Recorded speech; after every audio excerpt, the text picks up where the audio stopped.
Jusqu'à maintenant, on a vu que la Bible, c'est un livre. En fait, c'est une bibliothèque qui contient 66 livres. Si vous êtes d'un arrière-plan catholique et que vous avez une Bible catholique, peut-être vous allez réaliser que vous avez plus que 66 livres. Parce que dans les versions catholiques de la Bible, il y a les livres qu'eux appellent deutérocanoniques et que nous, on appelle apocryphes, qui ont été rajoutés après la Réforme.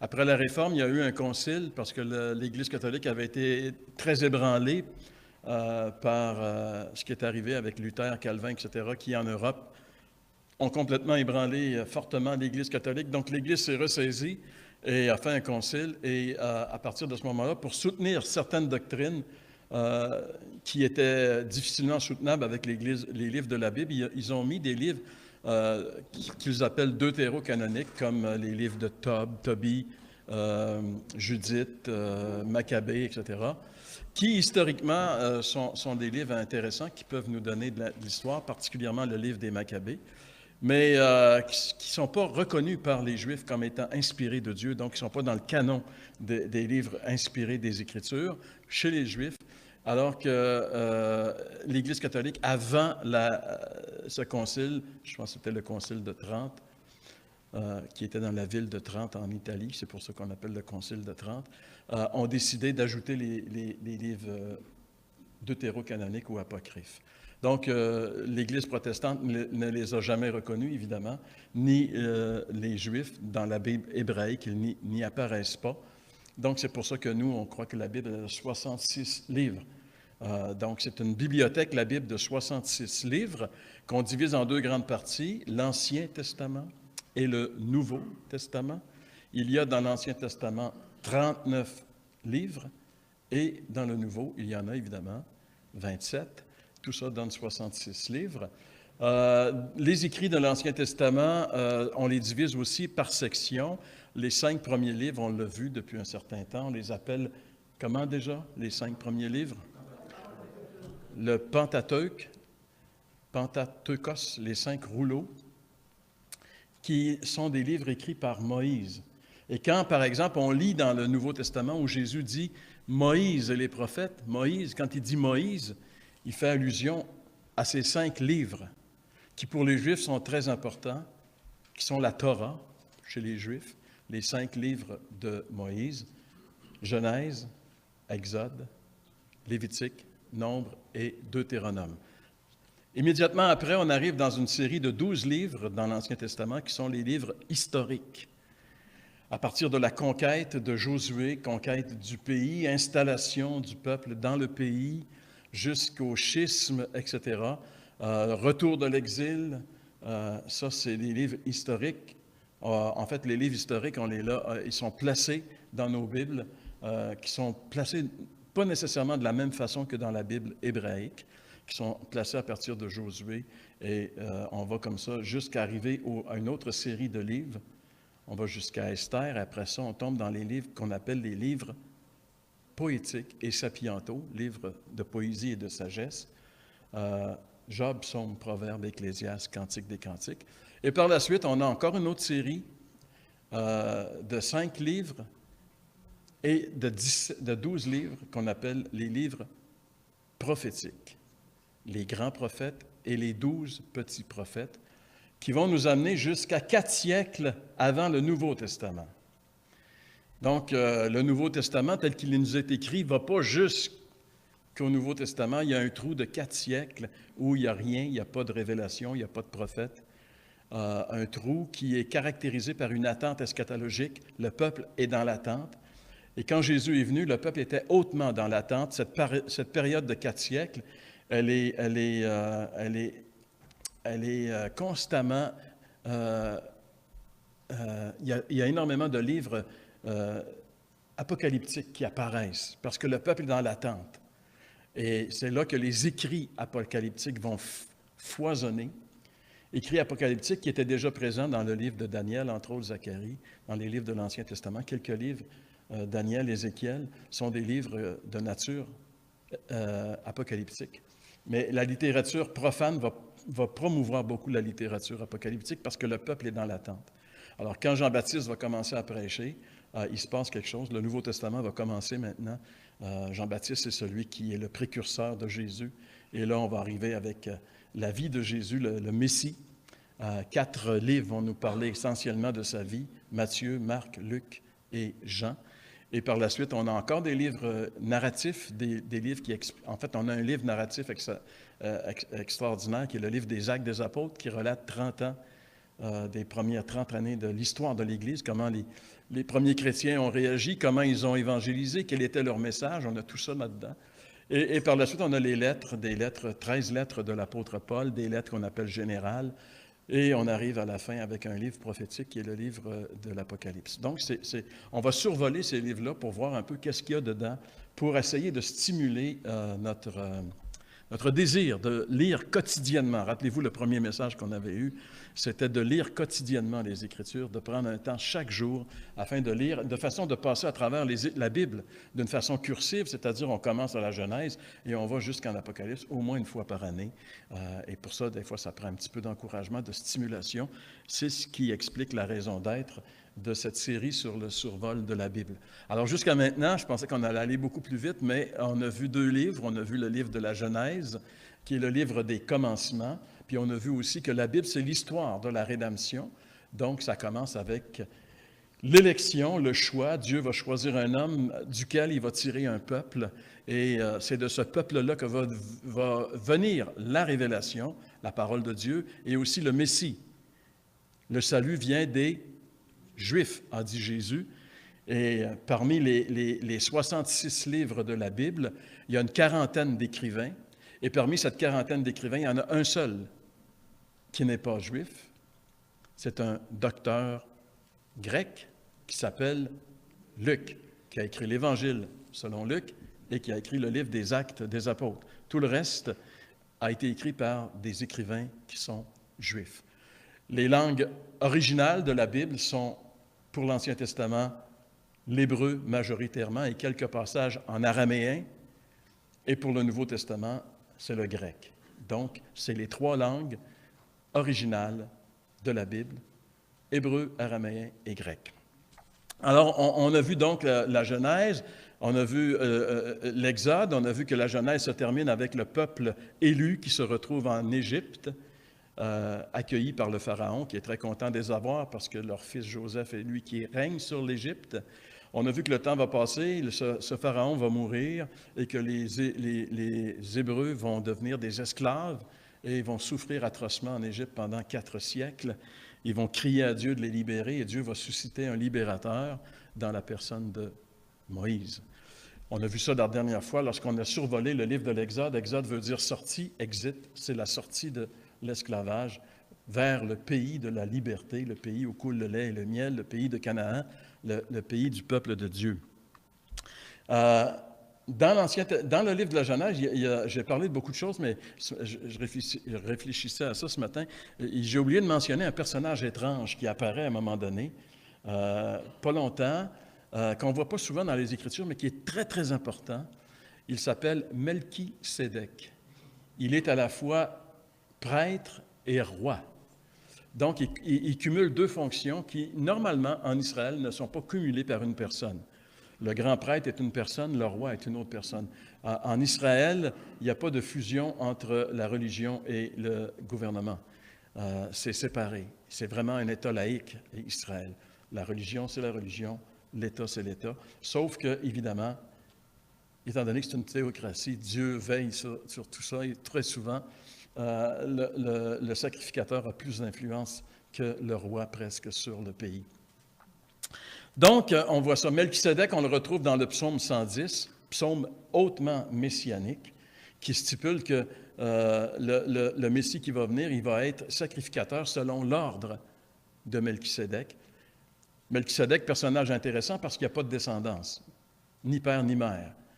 Alors, qui est-il, ce personnage énigmatique qu'on retrouve dans le psaume 110 et qu'on retrouve une autre fois dans le Nouveau Testament, dans l'Épître aux Hébreux, stipulant que Jésus, il est sacrificateur, non pas selon l'ordre d'Aaron, mais selon l'ordre de Melchisédek. Parce que Jésus n'était pas issu de la tribu des prêtres. Dieu a mis à part un peuple, le peuple d'Israël, et de ce peuple-là, il y a 12 tribus en Israël, qui sont les 12 fils de Joseph, mais entre autres, les 2 fils de Moïse, Éphraïm et Manassé, de Joseph, pardon.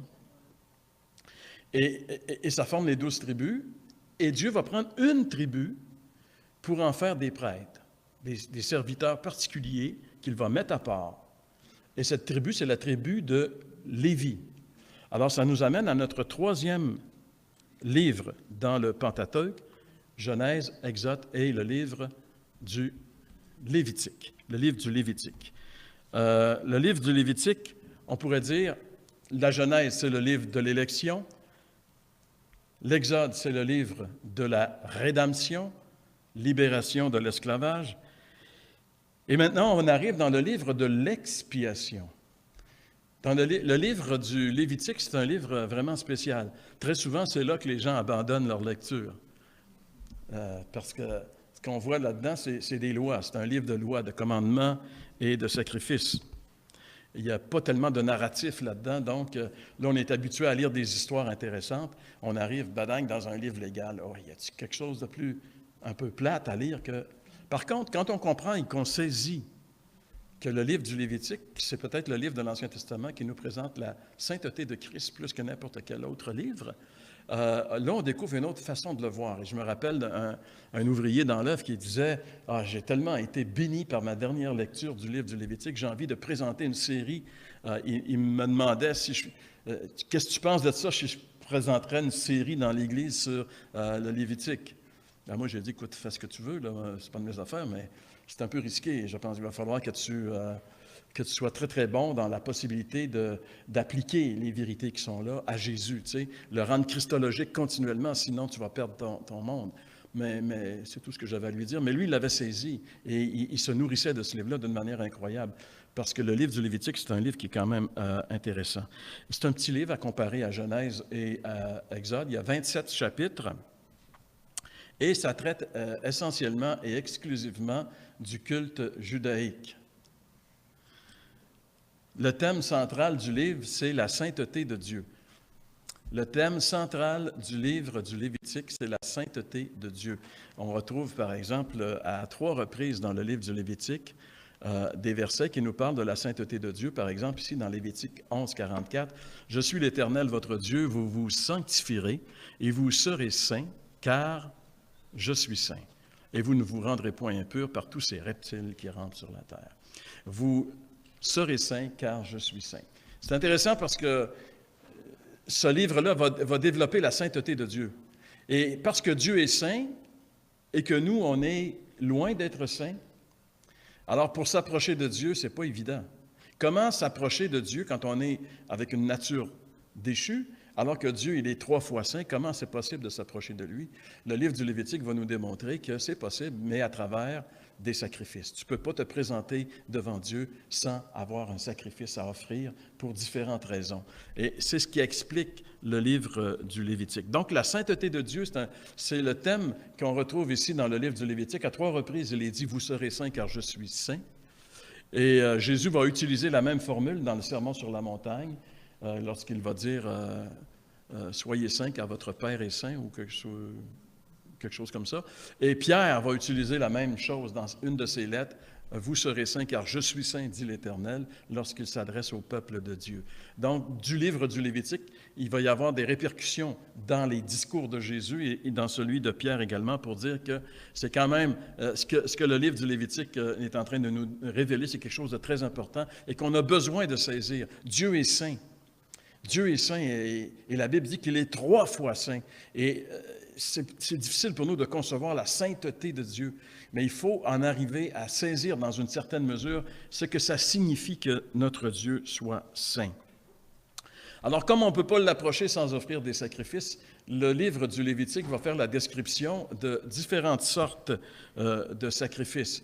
Et le premier sacrifice qui va être mentionné dans le chapitre 1er, c'est l'Holocauste. L'Holocauste, c'était un sacrifice spécial. On utilise ce mot-là pour parler des 6 millions de Juifs qui ont été brûlés dans les fours crématoires des nazis. On utilise le mot holocauste parce que la caractéristique du sacrifice qu'on appelait holocauste, c'était un sacrifice complet. l'animal était complètement brûlé sur l'autel. C'était un sacrifice entièrement donné à Dieu. Parce qu'il y a certains sacrifices, et donc plusieurs sortes de sacrifices, où l'animal qui était offert était mangé par les sacrificateurs. C'était leur nourriture. Ils pouvaient manger la viande.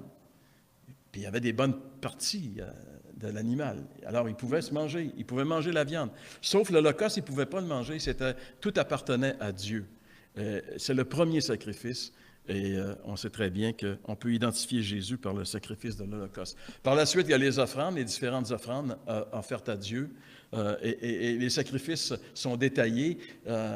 Si tu dois acheter un animal pour aller à Dieu, mais que tu n'as pas d'argent, Dieu a prévu. Alors, tu pourras offrir des oiseaux, ça ne coûte pas cher, des pigeons. Tu pourras offrir ça à la place et Dieu va agréer. Mais il faut que tu aies quelque chose à présenter à Dieu. Tu ne peux pas te présenter devant Dieu les mains vides. Il y a les sacrifices d'action de grâce. Dieu aime ça lorsqu'on le remercie pour toutes les bonnes choses. Et il était stipulé qu'il y avait des sortes de sacrifices qui étaient le sacrifice d'action de grâce. Il y avait les sacrifices d'expiation pour le péché, où le coupable allait à l'autel avec son animal, mettait les mains sur la tête de l'animal et confessait son péché sur la tête de l'animal. Et à partir de ce moment-là, c'est l'animal qui devenait coupable de son péché. L'animal était offert en sacrifice et son péché lui était pardonné parce que le sang était versé. Il y avait une mort pour son péché. Ça, c'était les sacrifices d'expiation. Et il y avait le grand jour des expiations qui était le jour du Yom Kippour, de ce temps-ci en Israël, où on offrait des sacrifices d'expiation pour tout le peuple. Ça, c'est assez intéressant. On voit ça dans le livre du Lévitique. Dans le livre du Lévitique, c'est là qu'on voit la description des 10 commandements. On connaît les 10 commandements. Tu ne te feras pas d'image, tu adoreras pas d'autres dieux, etc. 4 commandements qui parlent de notre relation avec Dieu, 6 qui parlent de notre relation les uns avec les autres. C'est la loi des 10 commandements que Jésus a résumé en 2. Tu aimeras le Seigneur ton Dieu de tout ton cœur, ta force, ta pensée et ton prochain. Les 6 autres comme toi-même. Les 6 autres comme toi-même, ton prochain comme toi-même. Alors, il y a 4 commandements qui traitent de notre relation avec Dieu dans les 10 et 6 qui traitent de notre relation les uns avec les autres. Le livre du Lévitique, il y a 600 quelques lois et commandements, donc il y en a beaucoup. Ce n'était pas évident pour Israël de vivre là, si tu voulais te conformer à la loi. T'en veux-tu des règles? 600 quelques. Veux-tu devenir un juif dans le judaïsme? Prépare-toi. Le code est long. Fais pas ci, fais pas ça, mange pas ci, mange pas ça, etc. Donc, il y avait des lois qui étaient, on peut les séparer en différentes factions. Il y avait les lois religieuses, bien sûr, il y avait les lois cérémonielles, et puis il y avait les lois morales. Et il y avait différentes lois qui étaient relatives aux mœurs. C'est là, par exemple, c'est pour ça que quand on lit le livre du Lévitique, c'est là qu'on trouve des lois qui sont relatives à la façon de se comporter dans la sexualité, entre autres choses. Et c'est pour ça que nous, OK, juste ici, je voulais juste vous mettre le verset de Lévitique 1,13 qui dit « Il lavera avec de l'eau les entrailles et les jambes, et le sacrificateur sacrifiera le tout et le brûlera sur l'autel. » C'est un holocauste, un sacrifice consumé par le feu en entier. C'était le premier sacrifice. Donc, ce que j'allais dire, parmi les différentes lois de mœurs qui sont données, par exemple, on va parler de l'adultère, on va parler de toutes sortes de relations sexuelles qui sont illicites. Et c'est pour ça que nous, on a un peu de difficulté, nous les chrétiens qui croyons les Écritures, parce que dans le livre du Lévitique, il est parlé de l'homosexualité. C'est un péché qui existait à l'époque, qui a toujours existé depuis le début de l'histoire de l'humanité.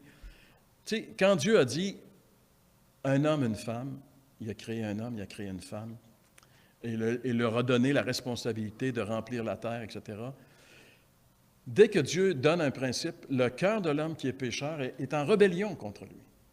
Alors, c'est sûr qu'à partir de ce moment-là, on veut faire autre chose que ce que Dieu nous a demandé. C'est ça, le péché. Le péché, ce n'est pas juste les péchés, c'est le péché qui est un déraillement dans notre être, qui fait qu'on est en rébellion avec Dieu et qu'on veut toujours faire le contraire de ce que Dieu dit. Alors, Dieu dit, tu ne coucheras pas avec un homme comme on couche avec une femme. C'est une abomination. Donc, aujourd'hui, dans la société dans laquelle on vit, on fait la promotion de plus en plus de l'homosexualité comme étant quelque chose de normal.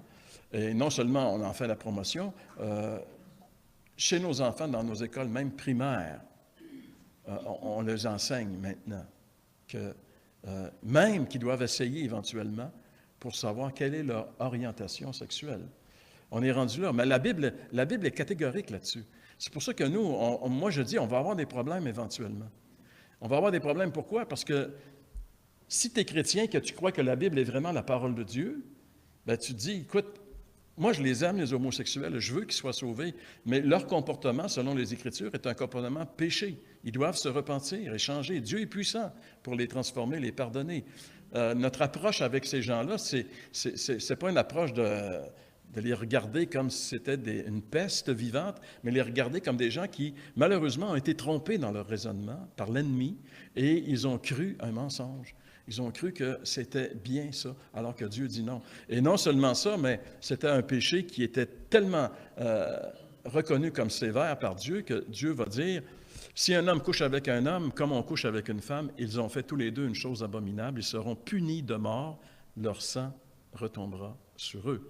Donc, écoutez, quelqu'un qui était pris en péché d'homosexualité en Israël, on le lapidait, il mourait. C'était la peine de mort. Donc, c'était quand même très, très sérieux, ce péché-là. Évidemment, vous allez me dire, « Ouais, mais là, tu es dans l'Ancien Testament, tu es dans la Loi, on est dans le Lévitique, on est loin. » Mais si vous allez dans le Nouveau Testament, vous allez retrouver dans Romains, chapitre 1er, dans l'Épître de Paul aux Corinthiens, les mêmes enseignements, parce que la Bible ne se contredit pas.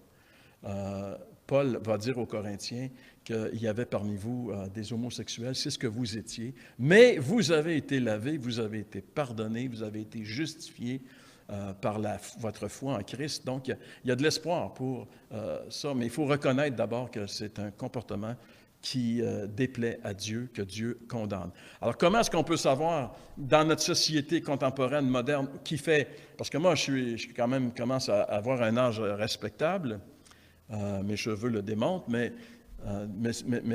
ça fait longtemps. Je n'étais pas à un âge respectable et j'avais les cheveux blancs, donc on ne peut rien dire là-dessus. Mais ce que je veux dire, c'est que moi, je suis né dans les années 50, j'ai grandi dans les années 50, et moi, je sais qu'à cette époque-là, l'homosexualité, c'était quelque chose qui était hautement condamné dans notre société. Les homosexuels, à cette époque-là, ils étaient dans leur garde-robe, parce que la société n'acceptait pas ce comportement.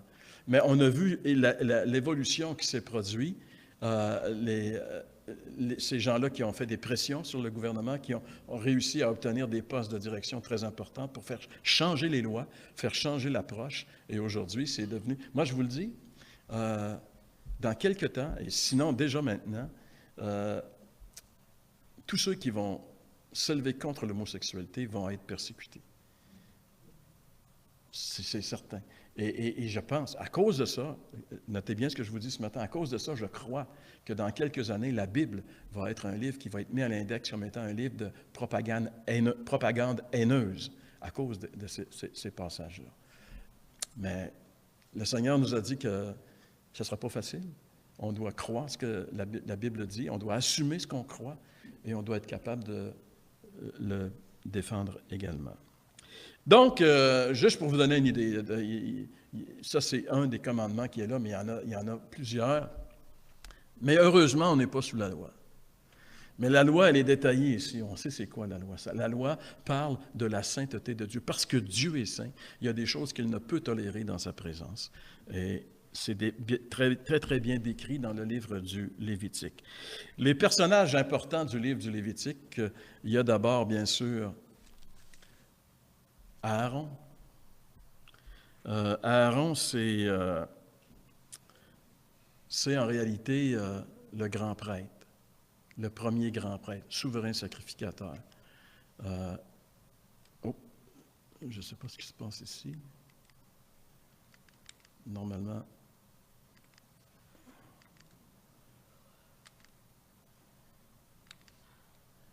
OK. Ben, je pense qu'on a un petit problème ici.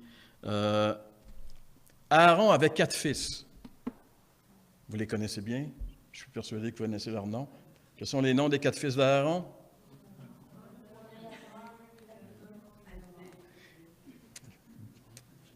Nadab, Abihu, Éléazar et Ithamar. Bon, vous le saviez, je le savais que vous le saviez. Éléazar et Ithamar, on va cheminer avec eux plus longtemps parce que Nadab et Abihu, leur service ne durera pas longtemps. On voit ici, le feu du ciel descend sur eux et ils vont mourir. Ils vont mourir le premier jour de leur service. Pourquoi? Les fils d'Aaron, Nadab et Abihu prirent chacun un brasier, y mirent du feu et posèrent du parfum dessus. Ils apportèrent devant l'Éternel du feu étranger, ce qu'il ne leur avait point été ordonné.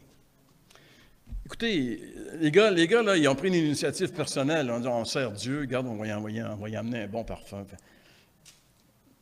Dieu, il te l'a-tu demandé? Et ça nous montre quoi? Les initiatives personnelles dans le service de Dieu, là, attention. Dieu veut que ce soit conforme à ce qu'il veut, à ce qu'il a déclaré. Il a révélé ce qu'il voulait, et eux, ils ont goûté de leur vie. Notez bien ceci, on vient de commencer, ça commence la nouvelle alliance. Le phénomène des sacrifices commence. Il y a 2 morts, 2 sacrificateurs qui meurent. C'est public, ça. Tout le monde a la crainte de Dieu, a peur. Dans le début de la Nouvelle Alliance, il y a également 2 personnes qui sont mortes, que Dieu a tuées, littéralement. Vous vous rappelez lesquelles? Ananias et Saphira, Actes, chapitre 5. Et qu'est-ce qu'ils ont fait, Ananias et Saphira? Ils ont menti au Saint-Esprit. Comment ils ont menti au Saint-Esprit? Ils ont voulu démontrer qu'ils étaient plus spirituels de ce qu'ils l'étaient. Et ils sont morts. Ils sont morts le même jour.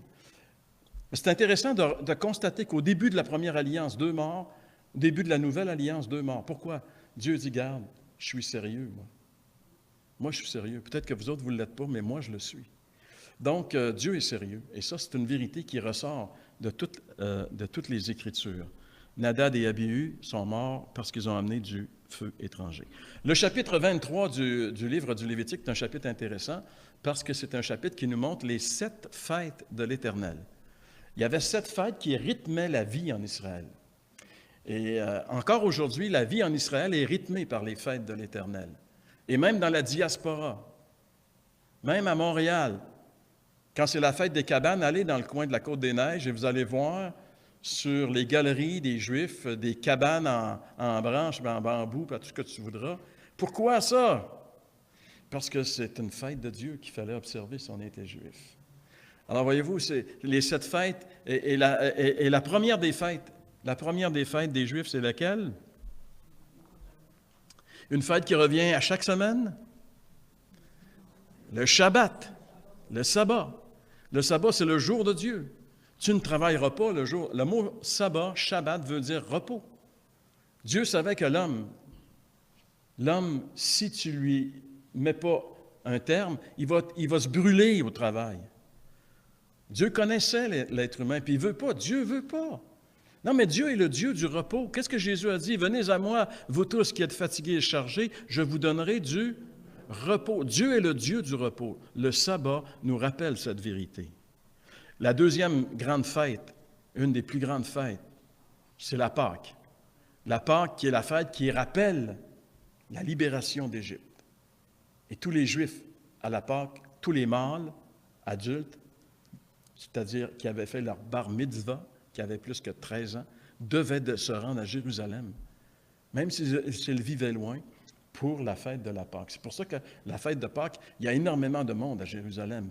Quand Jésus vient à la fête de Pâques où il va être crucifié, il y a plein de monde à Jérusalem parce que c'est une fête obligatoire en Israël. Par la suite, il y a la fête des prémices. Les prémices, les premiers fruits récoltés. Dieu dit, tu vas me donner, tu vas m'offrir les premiers fruits. Alors, tu as planté tes récoltes, et là, les premiers fruits sont apparus. Alors, au lieu que toi, tu les prennes, tu les donnes à Dieu, les premiers. Les prémices, ça appartient à Dieu. Donc, il y a une fête qui est la fête des prémices. Après, il y a la fête de la Pentecôte. Fête de la Pentecôte, qui est la deuxième fête obligatoire où tous les Juifs doivent se rendre à Jérusalem. C'est pour ça que quand la Pentecôte est arrivée, début de l'histoire de l'Église, il y avait des Juifs de toutes les nations qui étaient réunis à Jérusalem. Il y avait du monde. Il y avait du monde. La fête de la Pentecôte, la fête des trompettes, qui détermine le début de l'automne en général, la fête des expiations, on l'a vu tantôt, le Yom Kippour, fête très importante en Israël.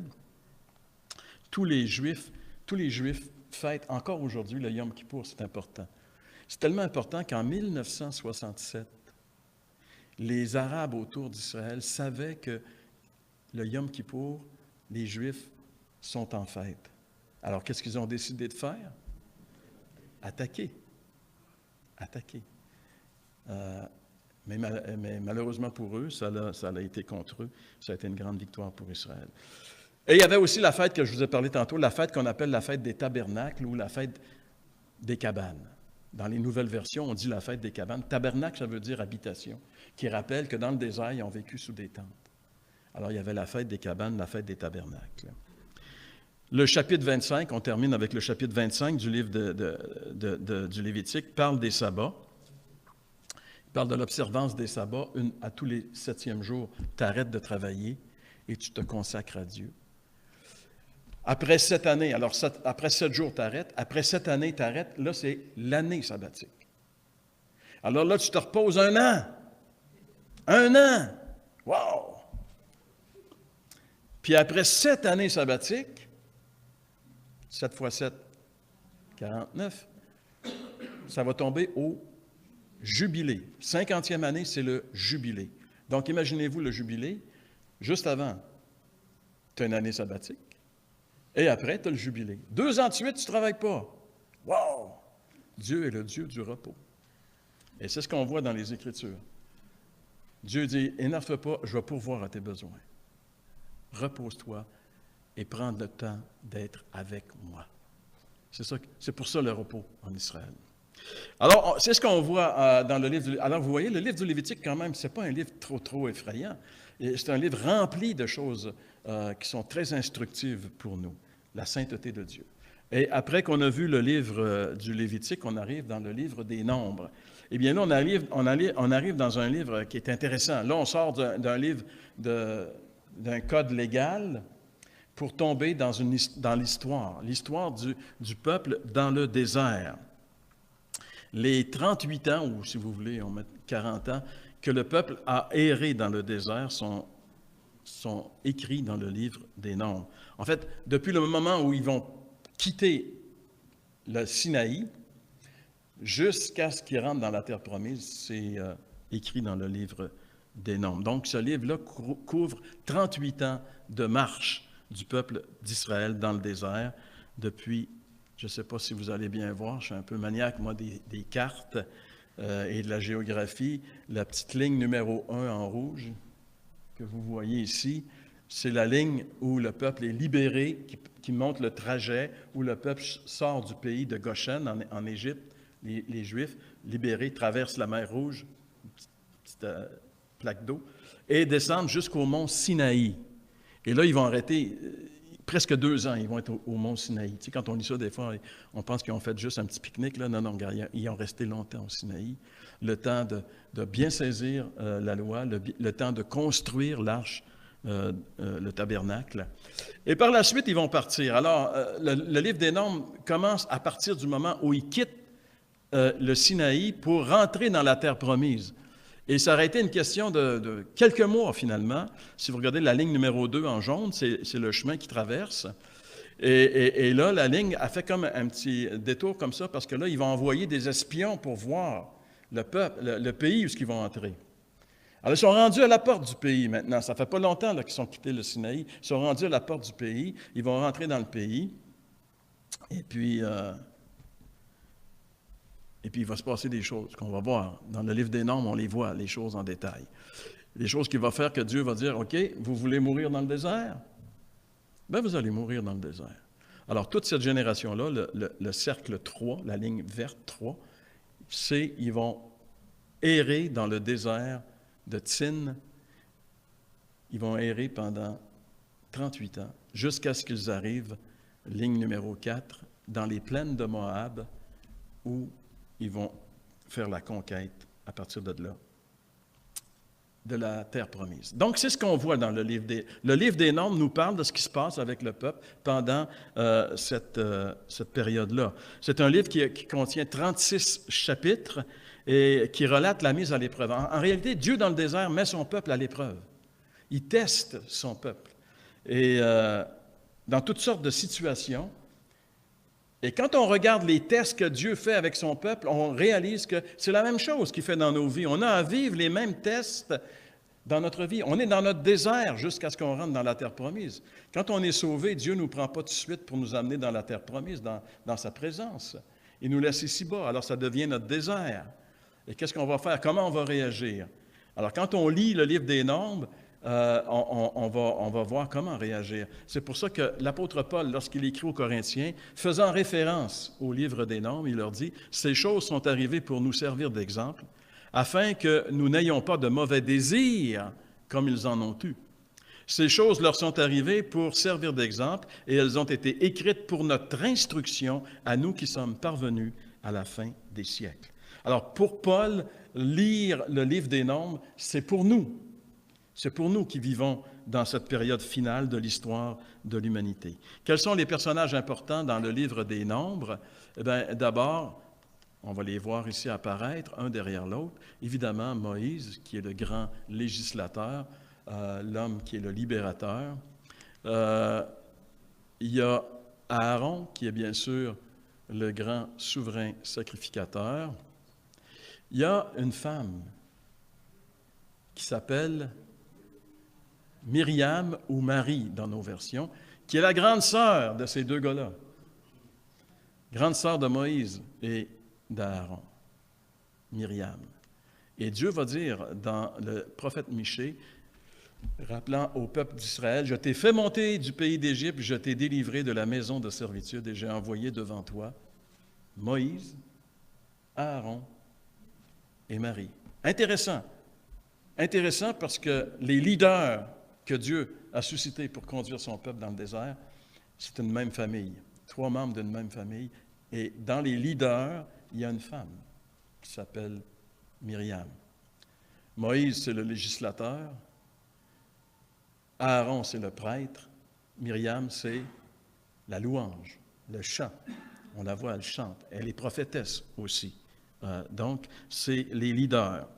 Donc, ça commence avec le départ du Sinaï. Quand ils sont au Sinaï, on a ici une idée de quoi ça pouvait ressembler. Dieu est au milieu, les 12 tribus sont autour, et il y a de l'ordre. Chacun, ils ne se mettent pas où ce qu'ils veulent. Quand ils sont arrêtés, ils sont dans cet ordre-là. Et quand la colonne de nuée se lève et prend une direction, le peuple doit suivre. C'est Dieu qui les conduit dans le désert. Et ils ont un poste à prendre, ils ne se mettent pas n'importe comment. Chacun, et Dieu est toujours au milieu. Quand ils marchent, les tribus, il y a tant de tribus en avant. Au milieu, tu as les Lévites avec le tabernacle, les morceaux du tabernacle, et derrière, tu as d'autres tribus. Dieu est toujours au milieu de son peuple. C'est l'idée ici qui est là. J'habiterai et je marcherai au milieu de vous, dit Dieu. Le 20e jour du second mois de la seconde année, donc on est la seconde année depuis la sortie d'Égypte, la nuée s'éleva de dessus le tabernacle du témoignage, et les enfants d'Israël partirent du désert du Sinaï selon l'ordre fixé pour leur marche. Ils sont campés, et quand ils voient la nuée, ils sont avertis, quand vous verrez la nuée qui s'élève et qui s'en va, vous suivez la nuée. C'est Dieu qui guide son peuple. Le peuple est un peuple au cou raide. C'est un peuple au cou raide.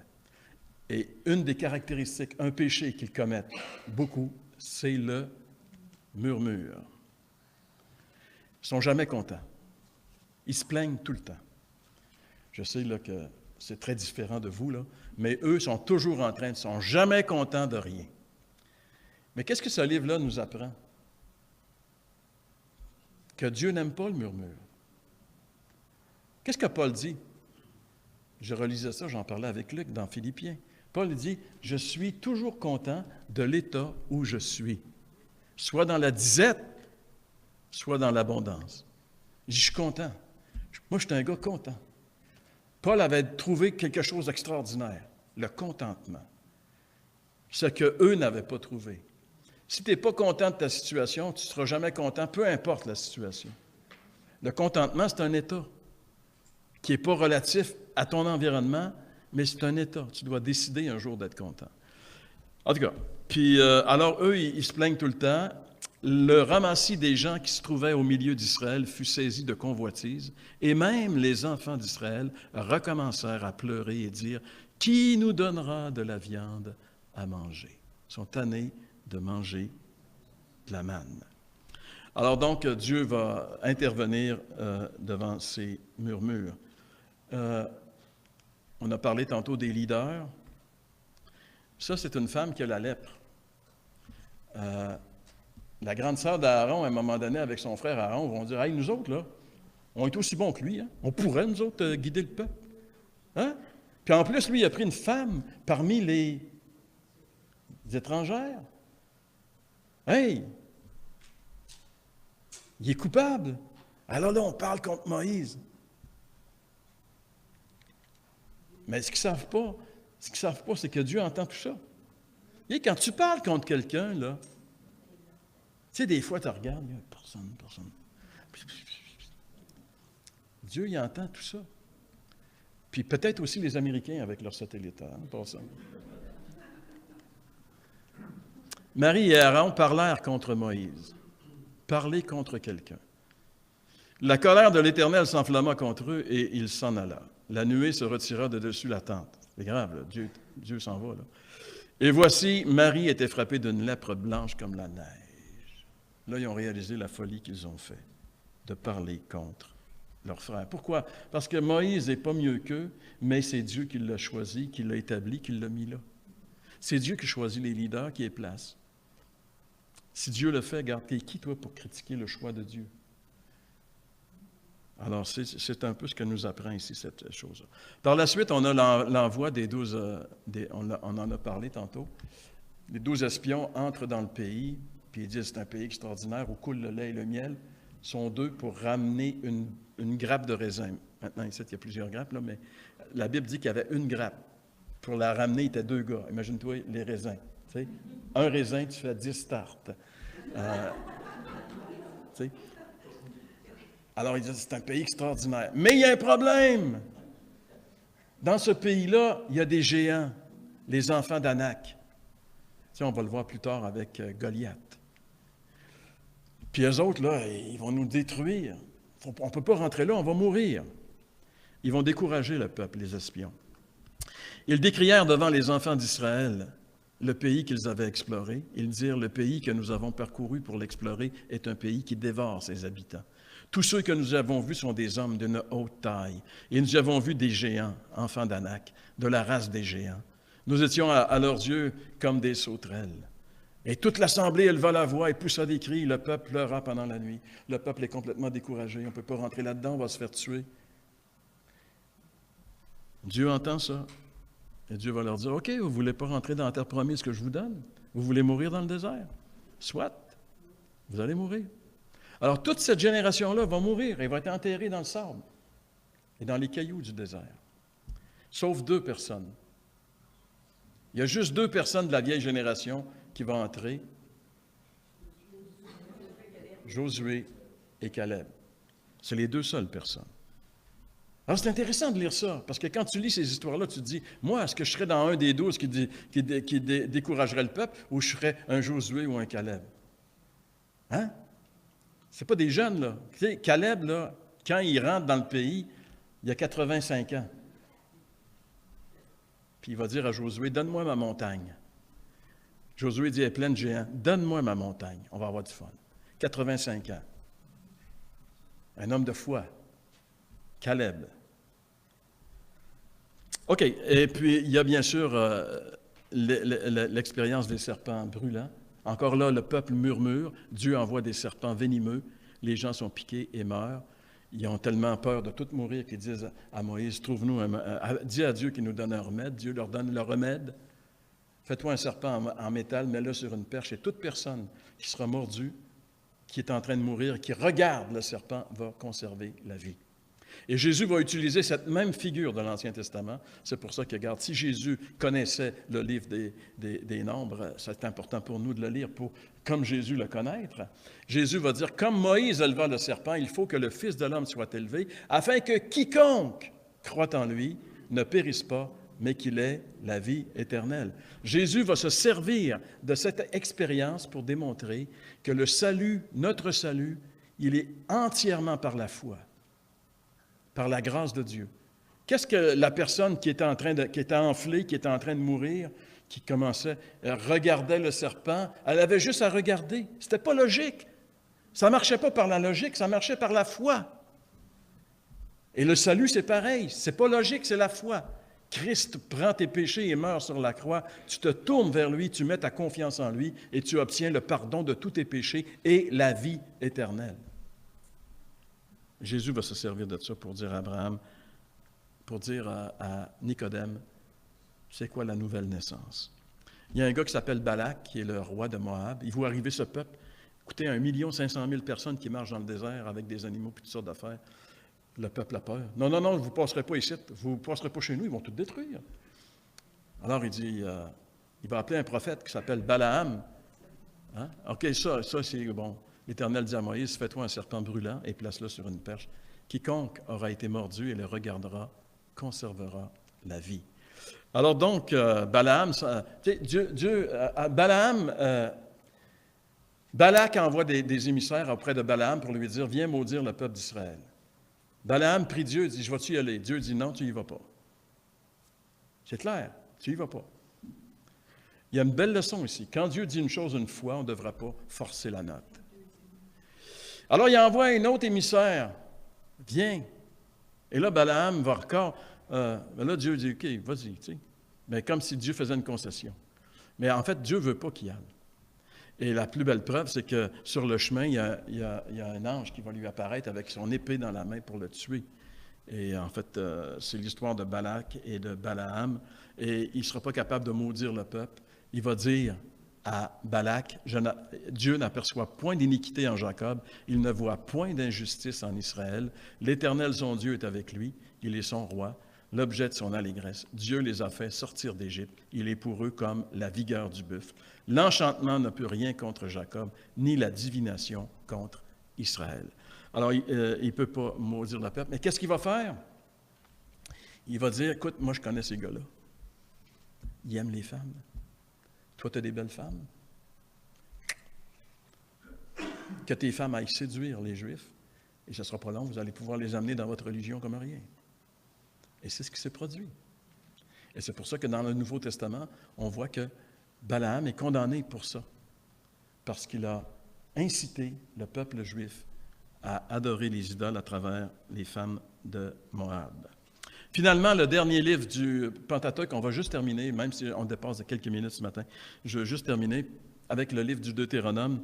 Le mot Deutéronome signifie 2 fois la loi, Deutéronome, répétition de la loi.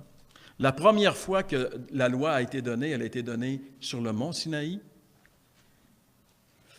Et maintenant, cette génération qui a entendu la loi au mont Sinaï sont où? Sont toutes morts et enterrés dans le désert. Une nouvelle génération s'est levée, mais eux, ils étaient tout petits quand Dieu a donné la loi. Ils n'étaient pas des adultes capables de comprendre et d'assimiler. Alors Dieu est obligé de leur redonner la loi une deuxième fois. C'est ce que veut dire Deutéronome, c'est la répétition de la loi. Et Dieu va leur donner la loi ici, dans les plaines de Moab. Bon, un instant, qu'on voit, je ne sais pas si vous voyez un peu... c'est ici. Ils ont été dans le désert, maintenant Moab, les plaines de Moab, le monde est beau, Moïse va mourir, et le peuple est rendu maintenant juste en face de la ville de Jéricho. Moïse va donner la loi au peuple 2 fois, parce que la première fois, il l'avait donnée à un peuple qui est mort maintenant. Je vous montre ici une photo que j'ai prise l'année passée dans le désert de Tsin. Ça vous donner une idée à quoi ressemble ce désert aujourd'hui. On est dans le Negev, on est à l'endroit où le peuple a erré pendant 40 ans. C'est une partie du désert de Tsin. Ça ressemble à ça. Il n'y a aucune végétation. C'est juste de la roche et du sable. Et ils ont vécu 40 ans, ils ont tourné là-dedans pendant 40 ans. Pourquoi? À cause de leur incrédulité. Il dit ici dans le livre des Nombres, « Vos cadavres à vous tomberont dans le désert et vos enfants seront nomades 40 années dans le désert et porteront la peine de vos infidélités jusqu'à ce que vos cadavres soient tombés dans le désert. » Condamnation de Dieu, et l'Épître aux Hébreux confirme que c'est à cause de leur incrédulité qu'ils ne sont pas rentrés dans la terre promise. Et contre qui Dieu fut-il hérité pendant 40 ans, sinon contre ceux qui péchèrent et dont les cadavres tombèrent dans le désert? Et à qui jura-t-il qu'il n'entrerait pas dans son repos, sinon à ceux qui avaient désobéi? Aussi, voyons-nous qu'il ne peut y entrer à cause de leur incrédulité. Donc, toute cette génération va périr, une nouvelle génération vient. Et le livre du Deutéronome, il est simple, c'est un livre assez simple, qui est composé de 3 grands discours de Moïse. Et ces discours, Moïse les donne encore une fois dans la plaine de Moab. Vous allez voir une flèche ici qui donne un peu l'endroit où cela se passe. Le premier exposé, c'est les chapitres 1 à 4 du livre du Deutéronome, qui rappelle l'histoire du peuple depuis le Sinaï, depuis le départ du Sinaï. Le deuxième exposé, c'est le chapitre 5 jusqu'au chapitre 26. C'est la récapitulation des ordonnances. Moïse est en train de récapituler la loi. Le troisième exposé, versets 27 et 28, c'est la conclusion de ce qui précède. Et Moïse va mettre les Israélites maintenant devant 2 chemins, le chemin de la vie, le chemin de la mort, et va leur dire « choisis ». Le livre se termine par les dernières paroles de Moïse et sa mort sur le mont Nébo. C'est Dieu lui-même qui va enterrer son serviteur. Moïse, serviteur de l'Éternel, mourut là, dans le pays de Moab, selon l'ordre de l'Éternel, et l'Éternel l'enterra dans la vallée au pays de Moab, vis-à-vis de Beth-Péor. Personne n'a connu son sépulcre jusqu'à ce jour. Moïse était âgé de 120 ans lorsqu'il mourut. Sa vue n'était point affaiblie et sa vigueur n'était point passée. Il est encore en forme à 120 ans. C'est notre modèle, c'est ce qu'on veut être à 120 ans. On veut être en forme. Alors Dieu a enterré son serviteur et maintenant, juste avant que Dieu l'enterre, Moïse a mis les mains sur la tête de son serviteur à lui, qui était Josué, qui va devenir le prochain leader en Israël. On le lit ici, Josué, fils de Nun, était rempli de l'esprit de sagesse, car Moïse avait posé ses mains sur lui. Les enfants d'Israël lui obéirent et se conformèrent aux ordres que l'Éternel avait donnés à Moïse. Le nouveau leader, c'est Josué. Et on a tout un livre. Le prochain livre, on entre dans justement les livres historiques. On va quitter le Deutéronome pour entrer dans les livres historiques avec le premier qui est le livre de Josué, le capitaine de l'armée de l'Éternel qui va faire la conquête du pays. Alors on a passé, mes amis, à travers le Deutéronome. C'est quand même extraordinaire. On va remercier le Seigneur et on va clore ici. Seigneur, on veut te remercier pour ta parole qui est remplie, Seigneur, d'instructions importantes et intéressante pour chacun d'entre nous. Donne-nous, Seigneur, le goût de ta parole, le goût de la lire, le goût de lui obéir, afin de te connaître et de t'honorer, car tu en es vraiment digne. Merci, Seigneur, d'avoir protégé à travers tous les siècles ta parole qui nous est parvenue intacte. Et merci du temps que tu nous donnes avec abondance, afin qu'on puisse plonger nos regards dans ta parole. Seigneur, fais-le, afin de faire de chacun d'entre nous des hommes et des femmes de Dieu qui vont faire la différence là où tu nous as placés. C'est ce qu'on te demande ce matin, dans le nom de Jésus. Amen.